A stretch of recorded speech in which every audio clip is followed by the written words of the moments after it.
No, we've got a lot of work to do, and I was addressing Labour Party staff actually this morning, reminding them and reminding the whole team really that we were elected into office by millions of people to bring about change in this country. That's our responsibility.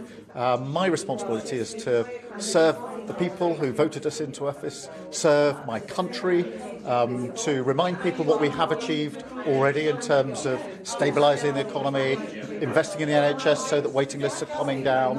All those things make a material difference to people's lives, but there's a lot more to do, and obviously after the local election results and the results in Scotland and Wales, we need to show we can turn things around, and that's what we're doing. But I'm very focused on what I consider to be my responsibility, my duty, and that is to the country.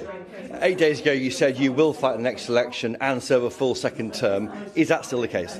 I do want to fight the next election. Obviously I recognise that after the local election results, the elections in Wales and Scotland as well, that the first task is obviously turning things around and making sure that my focus is in the right place. The last 10 days there's been a lot of activity which hasn't been as focused in my view as it should have been, and I remind myself every day that I was elected into office to serve the people, to serve the country. That's what I believe in, and that's what I'll be getting on with.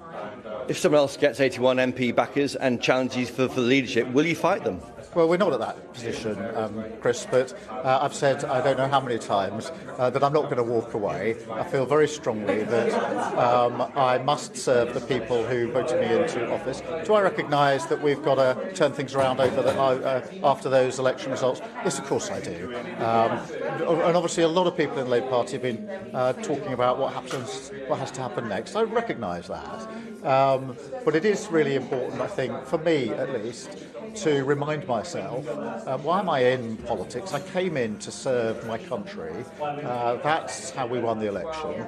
And every day I remind myself, that's people are struggling with the cost of living. They're worried about their health service. They can see that this government is, we have got growth to a better place. That is good because it means there's more money that we can use on the services that they need. We have got those waiting lists down. That really does matter for people using the NHS. But my job is to serve and to carry out that responsibility, and that's what I'll do.